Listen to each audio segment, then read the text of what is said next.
কালীগঞ্জে সেখানে এখন কাউন্টিং চলছে এখনো এবং কাউন্টিংয়ে দেখা যাচ্ছে যে দ্বাদশ রাউন্ড গণনা শেষে এগিয়ে তৃণমূল কংগ্রেস। তৃণমূলের প্রার্থী আলিফা আহমেদ তিনি 30,967 ভোটে এগিয়ে গিয়েছেন বলে জানা যাচ্ছে। কালীগঞ্জে 13 রাউন্ড গণনা শেষ হয়ে গিয়েছে। কিছুক্ষণ আগে আপনাদের দ্বাদশ রাউন্ডের কথা বলছিলাম, এই মুহূর্তে খবর পাচ্ছি যে 13 রাউন্ড গণনা শেষ হয়ে গিয়েছে। 13 রাউন্ড গণনা শেষে এগিয়ে রয়েছে তৃণমূল কংগ্রেস। তৃণমূল প্রার্থী আলিফা আহমেদ তিনি এগিয়ে রয়েছেন 29,741 ভোটে, অর্থাৎ কিছুটা ব্যবধান কমেছে এই 13তম রাউন্ডে গিয়ে।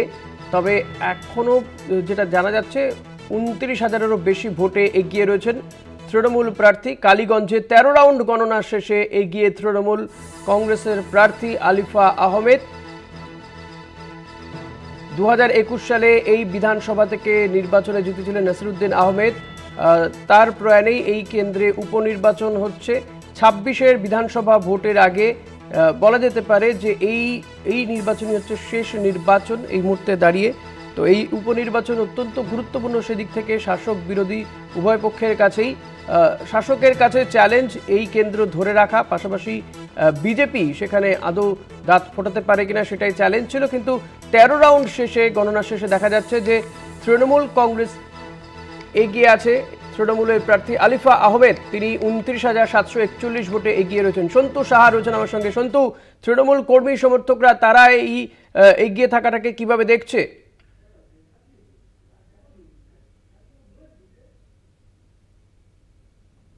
তৃণমূল কংগ্রেস ভোট পেয়েছে 59,329, বিজেপি 29,580 এবং তৃণমূল বাম কংগ্রেস জোট তারা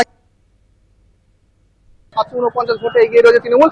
ছবিটা যদি বলি, একেবারে আমার পিছনে আমার সহকর্মী মানিককে বলবো ছবিটা দেখাতে। একেবারে তৃণমূল কর্মী সমর্থকের উচ্ছ্বাস, একেবারে রাস্তায় তারা নেমে পড়েছে পতাকা হাতে। ইতিমধ্যে তাদের যে সবুজ আবির, সেই আবির মেঘে কিন্তু উচ্ছ্বাসে শুরু করে দিয়েছে।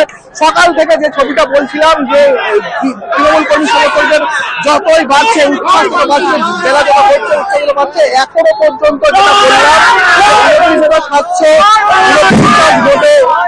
বললাম সেই জায়গায় কর্মীদের যে উচ্ছ্বাস তা তুমি দেখতে পাচ্ছ। একেবারে সকাল থেকে তৃণমূল কংগ্রেস শিবিরে যখন উচ্ছ্বাসের ছবি, তখন বাম, সিপিএম এবং কংগ্রেস সেখানে এবং বিজেপি শিবিরে কিন্তু হতাশার ছবি একেবারে স্পষ্ট। সব মিলে বলা যেতে পারে এই যে উপনির্বাচনে সেখানে তৃণমূল কংগ্রেস গত নির্বাচনে যদি বলি বিধানসভা নির্বাচনে আলিফা আহমেদের বাবা অর্থাৎ নাসিরউদ্দিন আহমেদ তিনি প্রায় 47,000 ভোটে জয়লাভ করেছিলেন। এখনো পর্যন্ত 13 দফা গণনা সম্পন্ন হয়েছে, এখনো কিন্তু বাকি রয়েছে প্রায় 10 দফা গণনা।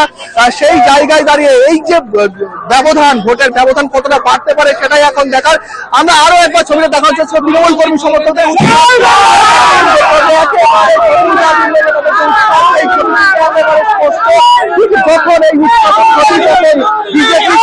কিন্তু একেবারে হতাশার ছবি ধরা পড়ছে। সব মিলিয়ে বলা যেতে পারে এই যে তৃণমূলের ট্রেন, জয়ের ট্রেন, তা কিন্তু ধরে রাখছে। কয়েকদিন পরেই 2026-এর নির্বাচন, সেই জায়গায় দাঁড়িয়ে এই জয় কিন্তু ব্যাপকভাবে প্রভাব ফেলতে পারে আগামী নির্বাচনে। ঋষিকেশ দা, একেবারে আমরা তাদের সঙ্গে কথা বলার চেষ্টা করবো। এই যে ব্যাপক ব্যবধানে জয়লাভ করেছে, কি বলবেন? এটা আমরা খুব আনন্দিত, খুব খুশি। কত এখনো পর্যন্ত 10 রাউন্ড বাকি আছে, এতটা খুশি। কি বলবেন যে কতটা আরো কত লিড হতে? আমাদের মমতা ব্যানার্জি সরকার, মানুষের সরকার, আমাদের যে উন্নয়ন আছে সেই উন্নয়নের দিকে তাকিয়ে আমাদের প্রতিটা কর্মী যেভাবে খেটেছে, বৃষ্টির দিনে যেভাবে আগলি ভোট করেছে, ডোর টু ডোর ক্যাম্পিং করে ভোট করেছে, সেই জয় আমরা আশা করছি 65 থেকে 70,000 ভোটে আমরা এগিয়ে যাব। নাসিরউদ্দিন আহমেদ যে ব্যবধানে জয়লাভ করেছিলেন সেটাও কি ছাপিয়ে যাবেন আলিফা আহমেদ? একেবারে তারা যেমনটা বলেন 60 থেকে 65,000 ভোট আগে, অর্থাৎ গত নির্বাচনের কথা যদি বলি নাসিরউদ্দিন আহমেদ তিনি 47,000 ভোটে জয়লাভ করেছিলেন। সেই জায়গায় দাঁড়িয়ে তারা বলছে 60,000 ভোট ছাপিয়ে যেতে পারে তাদের যে জয়ের ব্যবধান।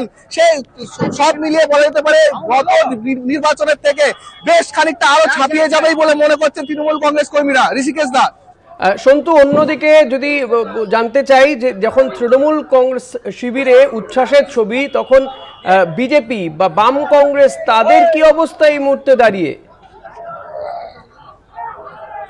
একেবারেই যখন তৃণমূলের শিবিরে যখন উচ্ছ্বাসের ছবি, একেবারে হতাশায় নেমে ভেঙে পড়েছে বাম কংগ্রেস এবং বিজেপি। তাদের শিবিরে সকাল থেকে যেমনটা বলছিলাম, এই তৃণমূল কংগ্রেস শিবিরে একটা ভিড় লক্ষ্য করলেও এই যে বাম কংগ্রেস এবং বিজেপি যে শিবির, সেখানে একেবারে জনশূন্য ছিল। পরবর্তী লোকজন আসলেও ধীরে ধীরে তারা কিন্তু যে কর্মী সমর্থকরা তারা কিন্তু চলে যাচ্ছেন, তার কারণ তারা ইতিমধ্যে এই যে ট্রেন্ড এখনো পর্যন্ত 30,000-এর বেশি ভোটে জয়লাভ করছে, সেই জায়গায় ব্যবধানে এগিয়ে রয়েছে। সেই জায়গায় আরো বাড়বে বলে মনে করছেন একেবারে সেই উচ্ছ্বাস। দেখো আরো একবার দেখাচ্ছি তাদের যে উচ্ছ্বাস, একেবারে রাস্তায় নেমে উচ্ছ্বাস শুরু হয়ে গিয়েছে। এখনো পর্যন্ত প্রায় 10 রাউন্ড গণনা বাকি আছে, তার আগেই তাদের যে ট্রেন্ড অর্থাৎ 30,000-এর বেশি কাছাকাছি ভোটে তারা এখন এগিয়ে রয়েছে। তারা যেটা বলছে সেটা আরো ডবল হতে পারে, 60,000 ভোট তারা 60,000 পালিয়ে যেতে পারে, এমনটাই বলছে ঋষিকেশদা। অনেক ধন্যবাদ সন্তু। কথা বলছিলাম আমাদের প্রতিনিধি সন্তু সাহার সঙ্গে। যে ছবি আমরা দেখাচ্ছি, কালীগঞ্জে 13 রাউন্ডের শেষে তৃণমূল প্রার্থী আলিফা আহমেদ তিনি 29,741 ভোটে এগিয়ে রয়েছেন। কিন্তু তৃণমূল কর্মী সমর্থকরা তারা কিন্তু এর মধ্যেই জয়ের উৎসব করতে শুরু করে দিয়েছে। যে ছবি আপনারা দেখতে পাচ্ছেন, উচ্ছ্বাসে ভেসে যাচ্ছেন তৃণমূল কর্মী সমর্থকরা। অপরদিকে হতাশার ছবি বিজেপির শিবিরে, যদিও এখনো আরও বেশ কয়েকটা রাউন্ড বাকি রয়েছে গণনা, কিন্তু তৃণমূল কর্মী সমর্থকরা মনে করছেন তাদের প্রার্থী আলিফা আহমেদ তিনি বিপুল ভোটে জয়লাভ করবেন। এবং গতবার অর্থাৎ 2021-এ আলিফা আহমেদের বাবা যে ব্যবধানে জয়লাভ করেছিলেন 46,000-এর কিছু বেশি ভোটে, সেই ব্যবধানকেও তিনি ছাপিয়ে যাবেন বলে মনে করছেন তৃণমূল কর্মী সমর্থকরা।